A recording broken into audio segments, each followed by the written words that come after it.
You're listening to Cool and Unusual Punishment.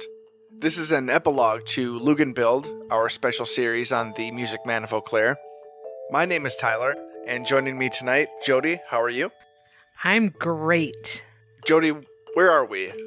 Well, I have something disjointed but important to start with. But where we're at is we've finished reviewing the investigation that was released by the police department. We have landed on the note of disappointment that the district attorney's office has decided not to move forward with prosecuting this case. Tonight we're going to dig into that a bit deeper, and then we are going to take a look at some other cases of nonprofit embezzlement in the area and talk about what was or wasn't done with those and what maybe the bigger picture is with this issue beyond even just this case.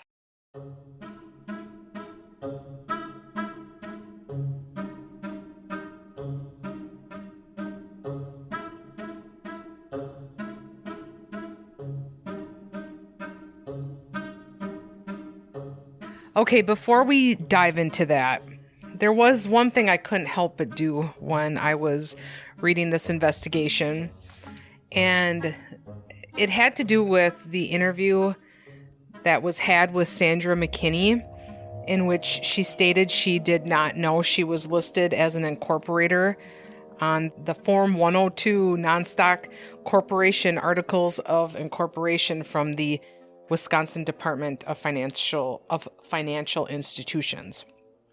So in the course of her interview, she says she was not aware, right? Yeah. And I was like, who else is listed on there? And were they also not aware? So I took a look at them. I had verified these. Now, this was back in 2021 when our original intent was to do this, right? One of the two parties I spoke to was not terribly excited for me to read their name off on the podcast. I'm going to respect that, but this isn't some huge mystery. You know, this isn't also private knowledge. Right. Okay, so there were two directors named in addition to Joe, which we won't get into that now.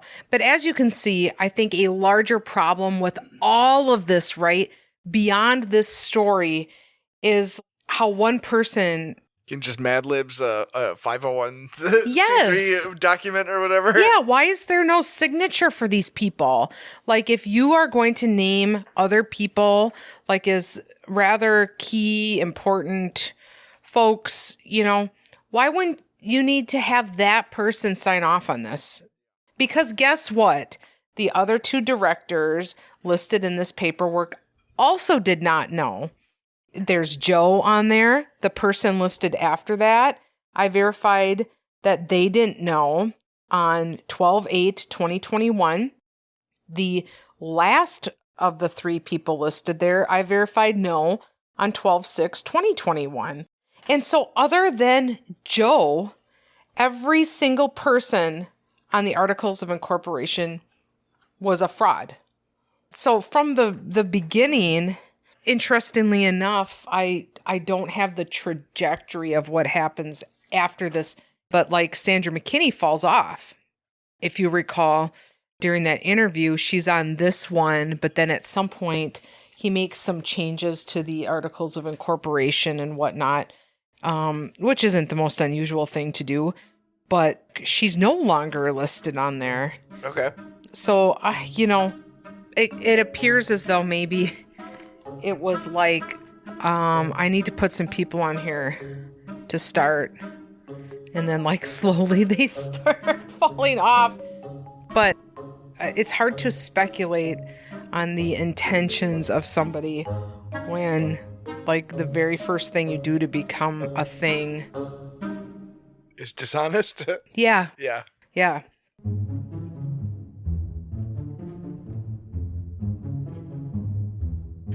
Okay, so let's shift back to where we ended.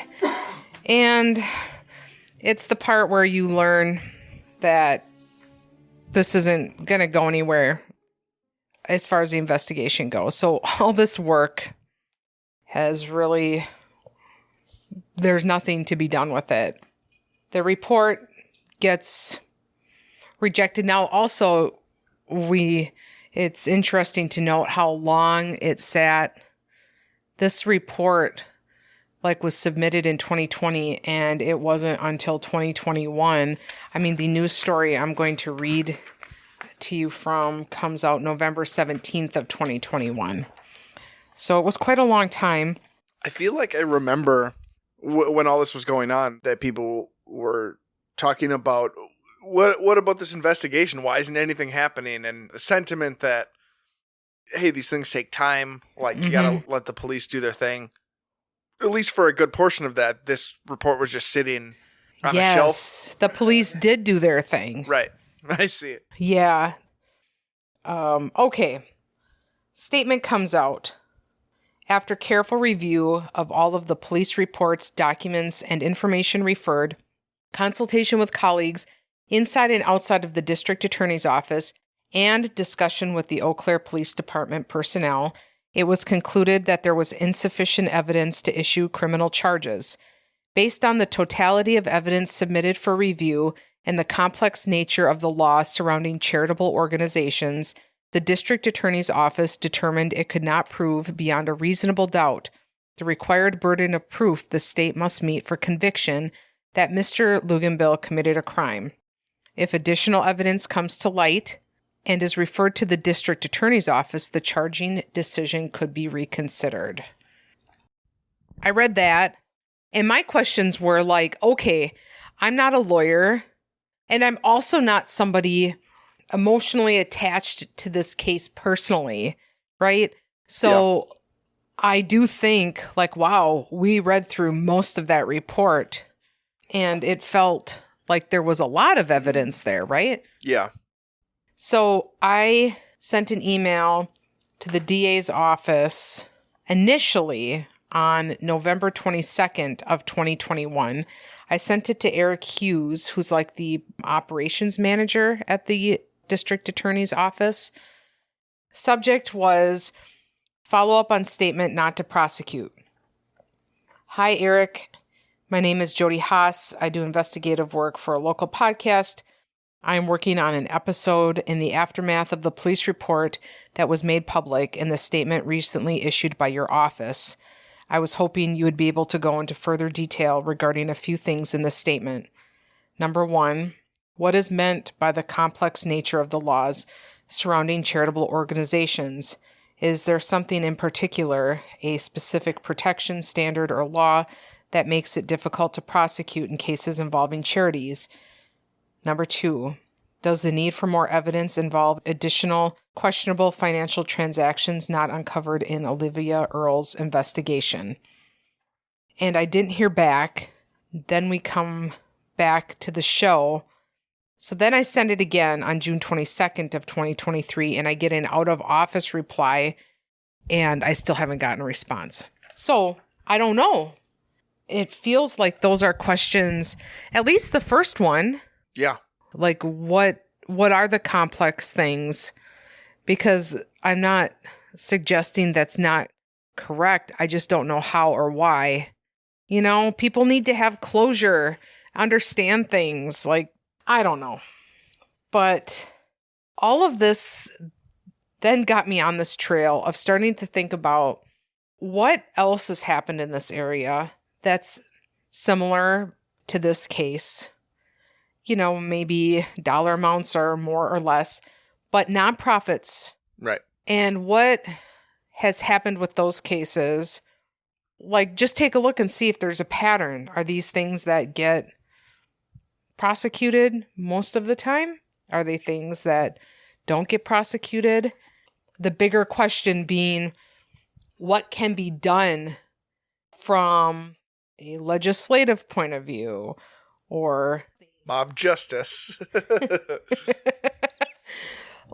Are there things that could be put into place that would make it more difficult for this to happen again so that you don't just have to rely on some guardrails maybe that would keep.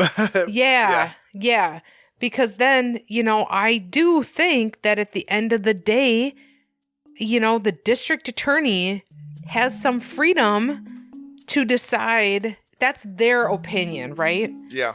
So maybe it would be great if you had to rely on that less.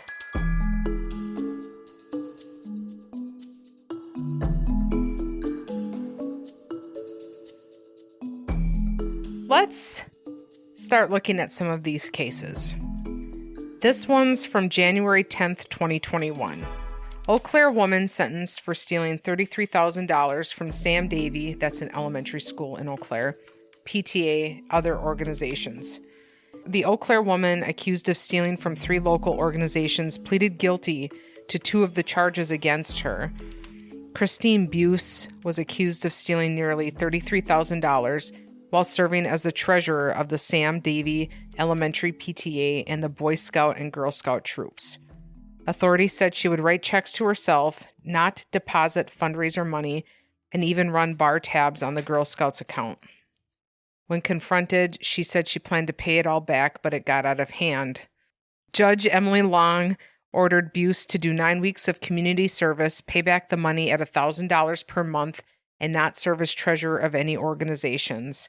If she complies and doesn't break any laws for 3 years, 1 felony charge will be dismissed and the other will be reduced to misdemeanor theft. So there's a person who stole not that much more money. Yeah. But it was the Girl Scouts, and it was the Boy Scouts, and it was the school PTA. The behaviors listed there generally as super as they similar. are described sound very similar, yeah. Yeah. And that was just as recent as was happening at the same time. Yeah, and I feel like the behavior seems similar, and what I assume would be the evidence that you would have that those things happened, I have to imagine would be very similar. Financial forensic evidence. Yeah. Okay, December 3rd, 2020. Eau Claire woman sentenced after being found guilty of stealing from Humane Association local business. The Eau Claire woman found guilty of stealing thousands of dollars from the Eau Claire County Humane Association was sentenced to 5 years in prison in Eau Claire County Court on Thursday. Judge John Manydeeds sentenced 48-year-old Nicole Wilson to 5 years in prison, along with 10 years of combined extended supervision and probation. In May, Wilson pleaded no contest, and a judge found her guilty of 3 felonies, including theft in a business setting and fraud against a financial institution. A criminal complaint filed in the case says Wilson tried to cash a $60,000 check from the Eau Claire County Humane Association at a Royal Credit Union branch in Eau Claire. She had served as the bookkeeper there for about 5 months in 2018. In court on Thursday, Judge Manydeeds called her actions reprehensible. You took money from the Humane Association, for goodness sakes.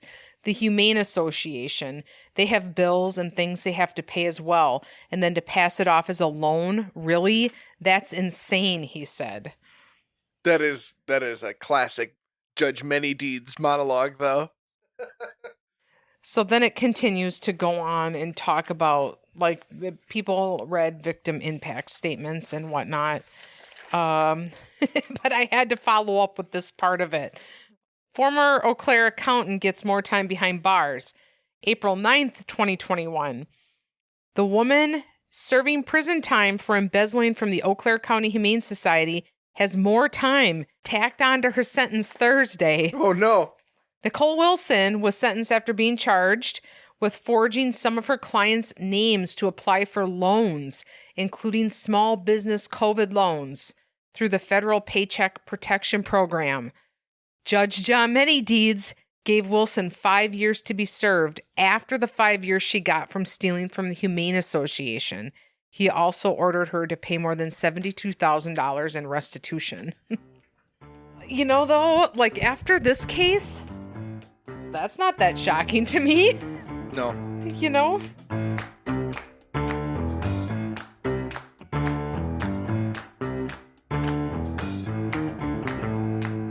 Here we go. Okay, July 14th, 2022. Eau Claire.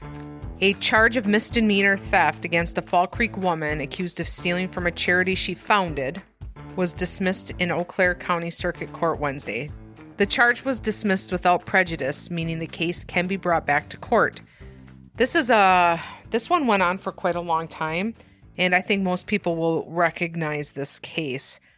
52-year-old Shauna Hansen was originally charged with theft by false representation of an amount between $2,500 and $5,000, a felony, but the charge was amended to misdemeanor theft when the state could only show a $2,200 discrepancy in the charity's funds. According to online court records, now note that amount. Yeah. Right? According to online court records, prosecutors motioned to dismiss the charge on July 13th. The motion to dismiss stated that, quote, "It is not in the state's interest to continue prosecution. Based on additional follow-up received after the filing of the initial criminal complaint, the state at most can prove that money donated to the Weighted Blanket program was not all used for that program. Even if the state proves this, further prosecution is not in the interest of justice." In the original charges, Hansen was accused of depositing more than $63,000 intended for the charity she founded, Helping Hands for Our Children, into her personal account over the course of 3 years. A motion to dismiss the case was denied in April of 2021. That was a big one in this area because that's actually a charity that is, I believe, still active and did stuff. Yeah. That amount of money flabbergasts me, to be honest with you. That's not that one when you compare it to this one. Like, well, that was a drop in the bucket that they could prove, you know. February 21st. A Lake Hallie woman has been charged with stealing $83,000 from a youth basketball program in Chippewa Falls. Lisa Johnson, 54, was charged in Chippewa County Court on Friday with a felony count of theft in a business setting. Johnson is slated to appear in court April 12th before Judge James Isaacson. According to the criminal complaint, the thefts occurred between September 2014 and August 2021. A Chippewa Falls police officer met with the president and the treasurer of Cardinal Flight Girls Basketball, a nonprofit organization based in Chippewa Falls. The organization leader said there had been some discrepancies. When the new treasurer took over in 2021, it took several weeks before Johnson gave her the books. So there was a transfer here. Yeah. The new treasurer immediately saw some discrepancies and went through data going back to 2013. It is common for the basketball organization to purchase grocery items to be sold at basketball tournaments they host. The treasurer said they were often cash withdrawals within a day or two prior to the tournaments to pay for the items. Money would then be returned to the account after a tournament concluded. Why does it have to be cash withdrawals? Why can't you just use a debit card? Because that would make it too easy to commit fraud. Yeah, like that was something else I had pondered. Like here it's mentioned, so it just makes me think of this. If you're a nonprofit and you have a bank account, and then perhaps you have a debit or credit, card associated with that. When we were reading through the transaction history for Joe, and there's all these ATM, like, why would anybody be withdrawing from an ATM for a nonprofit? What would you be doing with cash for your books where it would be a good idea to do that? I can't think of a reason. Yeah. In fact, it seems more likely that there'd be something like if you had to buy groceries before a game or whatever that you sell, that you would have something set up with the grocery store that your nonprofit, like you charge it to an account or something. Yeah. Rather, like I got to go to the ATM and get $400 out so I can buy all these snickerdoodles or whatever. Yeah. Tournaments would typically generate $2,000 in revenue. The new treasurer indicated that she believes, quote, there were instances in which Johnson would not deposit all the money after a tournament due to the low deposit amounts, So that part I understand, if you're dealing in cash at the tournament, then you take that cash and you go deposit it as donation to your account. For instance, only $901.75 was deposited in February 2020. Slow night. After 3 tournaments. Ooh, boy. Far less than what those events typically generate in revenue. The investigator went through payments made from the account, which included a private phone bill, as the organization doesn't have a cell phone. Other payments were made at restaurants, bars, department stores, Mall of America, Micon Cinemas, Universal Insurance. Boy, I wish I could see the report on this one. This sounds like an interesting case. And other entities. In August 2021, the account was used to pay airfare and baggage fees for Delta Airlines tickets. Boy. These have all got a similar... Yeah, you don't see a lot of personal electric bill payment. Not that would make it better, but... Yes, I know what you mean. Yeah. Based on the information provided, it appears Johnson misused the account for the amount of $83,846.93. However, she later deposited around $73,919 back in the account. The officer explained that it is still a theft of $83,000, but $73,000 would be applied toward restitution. Now, isn't that interesting? What's the amount for the Luginbilled Children's Foundation that was inappropriately, even if it was paid back, that's still theft? Yeah, I'm just having sort of a moment right now where it's like, yeah, but see, again, this is different people, right? This is a different county. Yeah. The officer interviewed Johnson in November, where Johnson admitted she had been borrowing money from the account the entire time she was in charge of it. She claimed she used the money to support her children, but then, of course, you look at what the charges were for. Gotta get those kids. So she was accused of stealing. She's been charged with it, but now I don't know what the final result has been. It's just it was just a year ago. Gotta take your kids to Disneyland. You gotta do it. Gotta get them there. Once in a lifetime. Everybody's doing it. You gotta do it.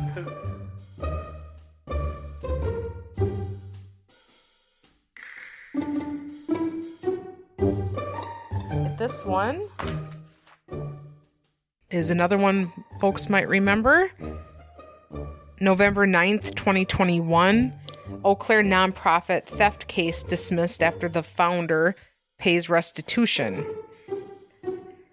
A charge of felony theft from a business setting filed in 2019, and I apologize in advance for butchering this name, against Eau Claire resident Renelle Laffey was dismissed Monday after she paid more than $10,000 in restitution to the Wisconsin Department of Revenue.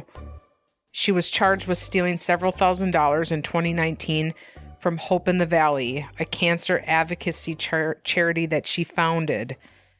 According to the criminal complaint, Eau Claire police received information from a confidential source that Laffey was using Hope in the Valley funds for her own personal gain. She was the only person permitted to make foundation account transactions at the time. Upon further examination into the foundation's finances, police found evidence of Laffey's personal use of the money. Several foundation checks were made out to Laffey or to Angela's Salon and Spa, which she owned. Police found that almost $70,000 in Hope in the Valley funds went towards Laffey's business expenses, closing costs for her home, gym memberships for her boyfriend and son, her personal RV loan, and other expenses. Personal RV loan.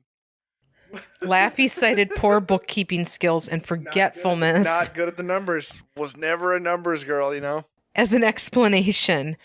However, Laffey paid back $22,000 out of her own bank account, and she donated $8,800 to Joshua's camp out of pocket in the foundation's name. Police estimated that around $36,000 remains unreimbursed. Eau Claire County Judge John Manydeeds rejected an initial deferred plea agreement that the prosecution and defense submitted on April 19th. Attorneys then agreed on a different resolution. As negotiations continued with Ms. Laffey's defense attorney, ultimately what was decided would be in the best interest of all parties was dismissal based on her upfront payment of $10,150.80 in restitution, said Eric Hughes, office manager for the Eau Claire County District Attorney's Office. The District Attorney's Office and Laffey's attorney agreed on the restitution amount after accountants for Laffey and the Department of Revenue examined case documents. Based on what they could glean from that and what they could actually match up to each other, that was the figure that was agreed upon that could actually be proven. At the end of the day, the records were such that it was a virtual impossibility to solidly say exactly what went where with the money. The record keeping just wasn't good enough to identify exactly what money was supposed to go where and how much. And that's Eric Hughes. Not for nothing, but Hope in the Valley sounds like something that would be right at home within the umbrella of the Luginbilled Foundation. Yeah, it does. So we've got all these cases, right? I then was a little curious to see what happens when somebody steals from a business that's not a nonprofit. Uh-huh. And I got a couple of those. November 14th, 2019. A woman accused of stealing nearly $20,000 from Eau Claire County while working in the finance department has pleaded guilty. Police said Susan O'Connor was hired as a temporary employee through a local staffing agency. In July of 2018, she's accused of writing a $15,000 county check to herself and another for nearly $5,000 to her landlord. Investigators say she used the money to pay bills, pay back loans, and take a trip to Pennsylvania. Thursday, she pleaded guilty to both counts against her. She faces a maximum penalty of more than 13 years in prison at her sentencing, which is yet to be scheduled. And I didn't see a follow-up on that. March 6, 2021. A Stanley woman will be sentenced May 26 for embezzling more than $35,000 over a 3-year period from an Eau Claire promotional products company where she worked. Karen Phillips pleaded guilty recently in Eau Claire County Court to 2 felony counts of theft in a business setting. Judge Sarah Harless found Phillips guilty and ordered a pre-sentence investigation by the State Department of Corrections. Harless is not bound by the agreement and can sentence Phillips up to 10 years in prison. According to the criminal complaint, Eau Claire police met with the owner of Dean and Associates about the possible embezzlement of money from the business by Phillips, who was the office manager. The embezzlement occurred from 2013 to 2015. The owner said he suspected somebody was embezzling money and noted that Phillips was authorized to use the company credit cards to pay vendors and expenses. The owner said he then checked the business checking account at RCU and found unauthorized payments to Phillips. Police interviewed Phillips and she admitted to writing unauthorized company checks to herself. She had no idea when she started writing them. When asked how many times she wrote unauthorized checks, she said, "I have no idea. I couldn't even guess."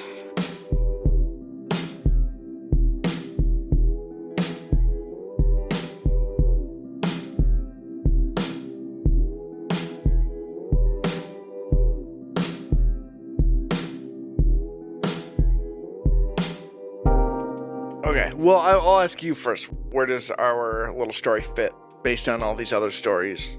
I think my conclusion is that there appears to be not enough oversight into nonprofits.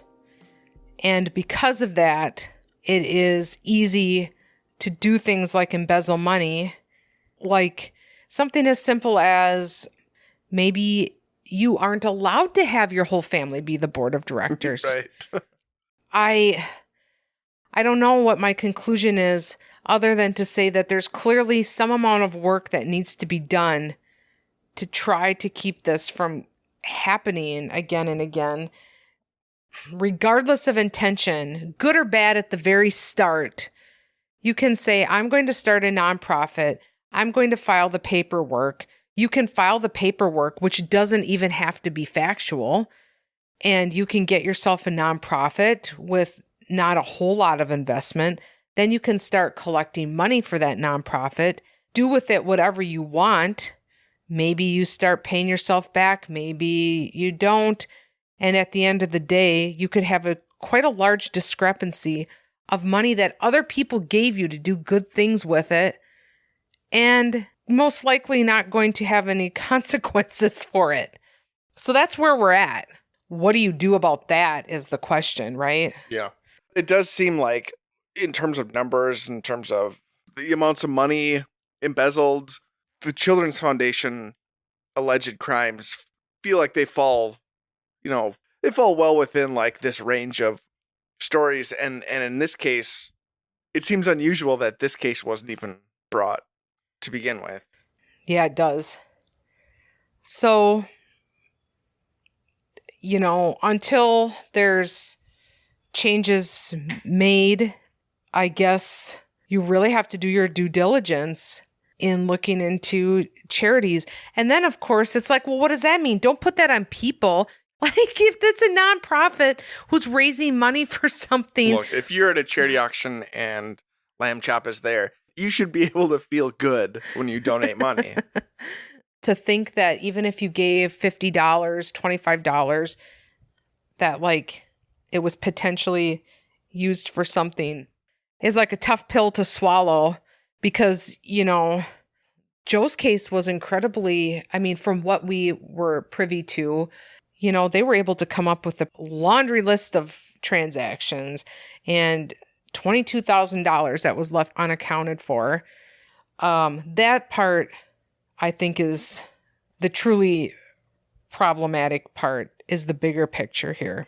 Maybe the bylaws should be enforceable by somebody other than the people in the foundation. Yeah, it's super frustrating, and I'm sure people listening are frustrated too.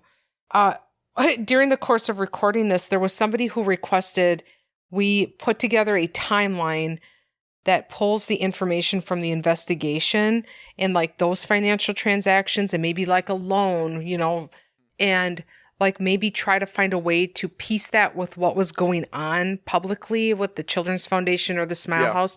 So that's a great idea. I forget who suggested that, but I'm totally down to do that. It will take some time, but I'll start working on that. This case is always like, here we are, it's the epilogue, and there's still an ellipsis at the end of it. Yeah. But that being said, like, it is our intention to... Oh, yeah, maybe we'll put a more clear button. As far as you and I are concerned, where are we headed post Luginbilled? Yeah, we are headed towards working on Poor Man's History for a hot minute. Mm-hmm. That's, if you haven't listened, is when we take true crime stories from the area and kind of give them the Luginbilled treatment. And I might have identified our next long series. It's not something that we've ever discussed or teased on here.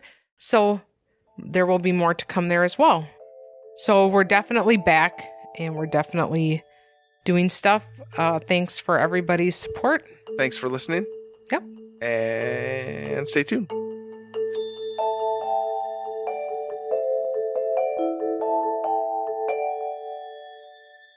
Luginbilled is presented by Cool and Unusual Punishment. Research and story by Jodie Haas, with editing and mixing by me. Music by Zavely, Rick Dickert, AG Music, Rockhot, John Wright, and Christian Ayan. This podcast is a proud member of the Nerd and Tie Network, a coalition of Wisconsin-produced shows that you can find at nerdandtie.com. Our website, where you can find a link to the full report from this episode, is coolandunusualpunishment.com.